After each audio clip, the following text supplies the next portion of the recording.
was just like a breath of fresh air after Rome. To see the, the ocean and the little village and the people walking around and just the beautiful colors and the laundry hanging out of the windows and all of that kind of thing. I thought, this is really Italy. I'm really here.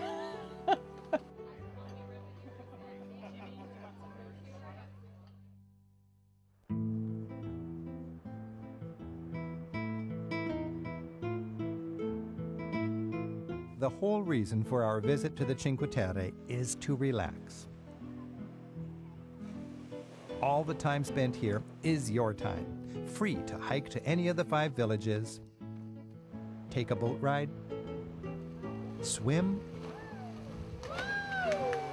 or just hang out and people watch.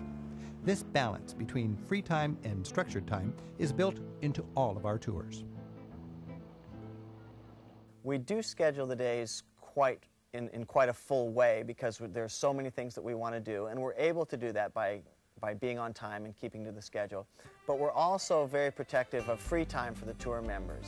We think that part of the European experience has to be there going out and rubbing elbows with the locals and experiencing the culture on their own in their own way. So we try to make sure that at least a little bit every day there's an opportunity, and the schedule does allow at other times for quite a bit of free time. I like the balance of the structured tours because you kind of become familiar with the city. You get oriented to where your hotel is and where the main attractions are, and then you can go ahead and use your book on your free time, and you're able to see some of the things that you particularly want to see, but yet you do feel comfortable being in the city by yourself. We're always given the freedom to break away from the group and to go do whatever we want on our own. If we see something that's more interesting to us, we always have that freedom to break away. For someone in my situation, I just like to kind of hang out and watch the people, and I have met a lot of people on this trip. The free time is great because I feel like Rick Steves has given us a chance to learn to travel Europe ourselves, and I think that free time gives us that opportunity where we can do this in the future.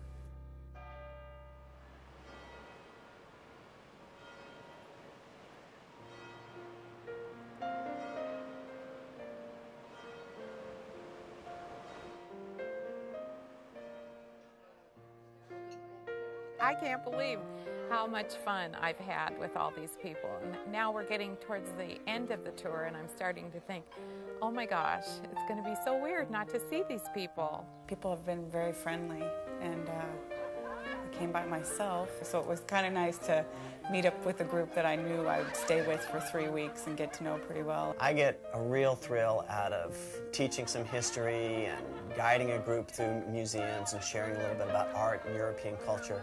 But over and above that, I always have a great time just spending time with the people.